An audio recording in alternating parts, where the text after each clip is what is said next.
Bonjour, voici une présentation rapide de Digipad, une application en ligne qui vous permet de créer un mur collaboratif multimédia dans lequel vous allez pouvoir insérer des liens, des images, des vidéos, du texte, etc. Alors, l'adresse est assez simple, digipad.app, vous tombez sur cette page et vous cliquez directement sur Créer un pad. On va par exemple créer un pad sur le design pour les quatrièmes et on met un mot de passe, donc je vais mettre un mot de passe que je vais appeler test, mot de passe que vous garderez précieusement et que vous ne communiquerez qu'à la personne ou aux personnes qui travaillent avec vous. On clique sur le bouton créer et voici l'interface. Alors pour l'instant l'arrière-plan est un peu particulier, les goûts et les couleurs ne se discutent pas. Je vais d'abord immédiatement vous montrer comment insérer un document sur cette page, donc le plus rose qui est en bas à droite. Ici par exemple je vais intituler ma capsule matière.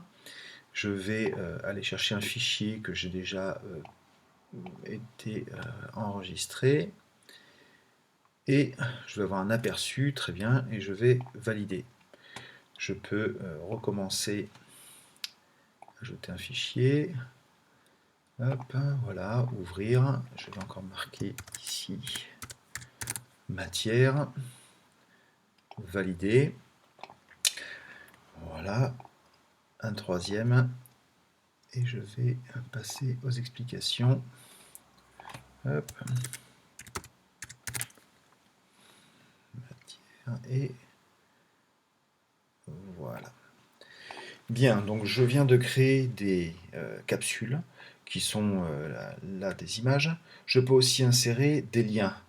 Par exemple, je cherche une typographie particulière sur Internet. Je vais prendre celle-ci. Je vais enregistrer, non pas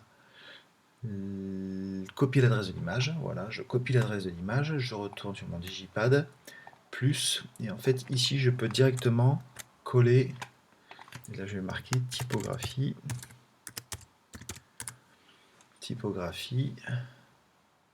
je fais une petite recherche pour voir, voilà, valider. Je peux aller en chercher une autre un peu différente, celle-ci, allez, pourquoi pas celle-ci. Donc clic droit, copier l'adresse de l'image, je retourne sur mon digipad, ici je peux directement coller l'adresse là, je fais rechercher et là, typographie, voilà, validé. Donc, pour insérer des images, soit à partir de fichiers que vous avez sur l'ordinateur, soit à partir de liens, il suffit, comme vous l'avez vu, de cliquer sur plus et de compléter, soit d'ajouter un fichier, soit ici de mettre le lien. Bien.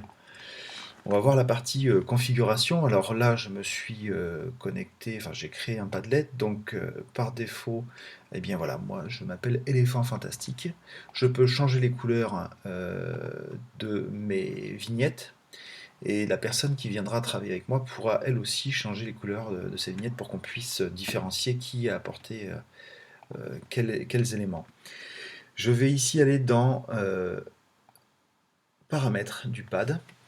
Donc j'ai le titre de mon pad, j'ai la langue. Alors, vous pouvez laisser l'accès public. Par contre, vous allez fermer les contributions. Ça évitera que quelqu'un qui aurait l'adresse de votre pad vienne ajouter malgré vous des éléments sur le pad. Vous pouvez choisir un affichage mur, un affichage en flux vertical, c'est-à-dire que toutes les images se suivent, ce qui est pour moi pas très pratique, ou en colonne.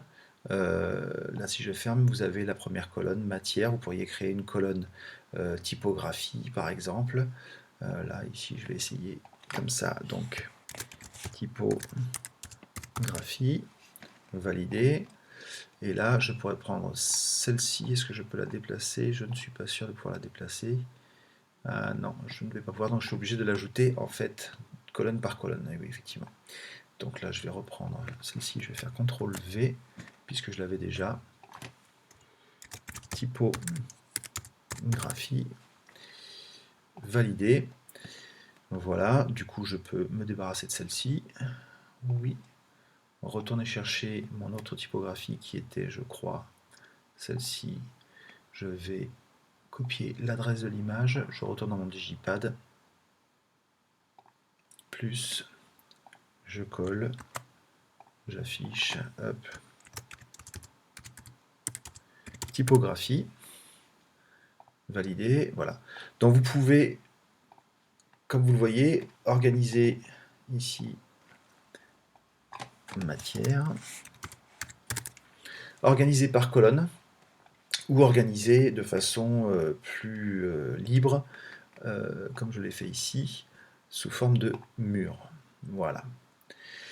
Alors, vous pouvez changer l'image de fond. Alors, les images proposées sont assez 70s, vos parents vont beaucoup aimer. Vous pouvez cliquer sur téléverser et aller chercher une image que vous aurez définie comme étant l'image qui vous plaît pour le fond de ce pad.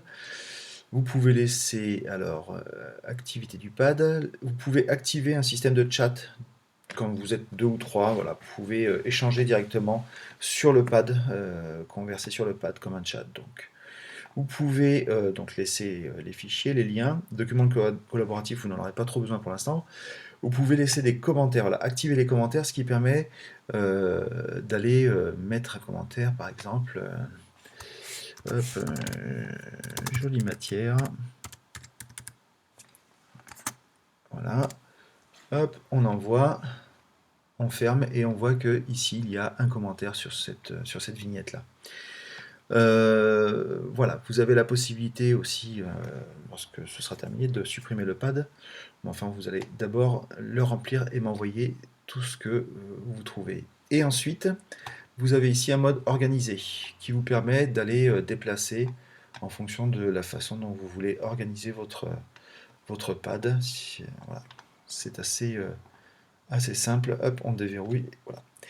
Donc ça, c'est pour organiser, paramétrer votre pad. Maintenant, ce qui est intéressant, ça va être de partager ce travail avec quelqu'un d'autre. Donc là, ici, vous allez sélectionner le lien, le copier, prendre, voilà, l'envoyer à la personne avec qui vous travaillez. Lorsqu'elle va se connecter, voilà ce qu'elle va voir. Vous remarquez qu'il n'y a pas de bouton en bas à droite parce que vous avez dans les réglages précédemment indiqué ici que les contributions étaient fermées, donc personne ne peut contribuer sans votre autorisation. Mais la personne avec qui vous travaillez, si elle connaît le mot de passe, puisque vous lui avez donné, elle peut ici, hop, j'avais marqué test me semble-t-il, elle peut ici, hop, entrer dans le pad et à ce moment-là, apporter des contributions. Vous voyez que son nom change. Ah bah non, il y a 2 fois éléphant fantastique. Ah oui, donc là, il y a eu un petit bug. Ah oui, il y a un petit bug. C'est pas très grave. Normalement, vous êtes censé voir une deuxième personne, un deuxième. J'ai vu GNU magnifique. Il y a plein d'appellations qui apparaissent systématiquement. Ici, je vais faire une recherche forme. Enfin, pas une recherche, je vais créer une capsule forme. Je vais ajouter un fichier puisque j'en avais déjà un. Voilà, hop. Une forme dynamique, valider. Je peux hop, aller chercher un autre fichier. Voilà. Ici, forme, valider. Et encore une fois, je peux aller agencer comme je veux, comme je le souhaite, mes différentes pièces. Voilà. Les organiser par thème ou par couleur, par forme, etc., etc. Voilà. Donc voici les outils assez simples et assez intuitifs de Digipad. Je reviens sur la première page. Vous créez votre compte, vous allez dans les paramètres, vous réglez, vous laissez en public, vous fermez les contributions, vous choisissez le type d'affichage, mur, flux, vertical ou colonne. Vous pouvez le personnaliser en changeant l'image de fond. Vous pouvez activer ici la conversation qui va vous permettre de dialoguer avec la personne avec laquelle vous travaillez. Alors bien sûr, comme on vient de le voir, c'est pas de chance, mais sur le mien, c'est la même personne. Je ne sais pas pourquoi ce sont les mêmes, mais bon, ça fonctionne tout de même. Et vous avez ici, voilà, vous pouvez activer les commentaires pour pouvoir aller déposer un commentaire sur les différentes capsules qui ont été créées, histoire de vous mettre d'accord. Hop, voilà. Bien, j'espère que cet outil va vous permettre de rassembler toutes vos idées et toutes vos recherches au même endroit. Bonne fin de journée.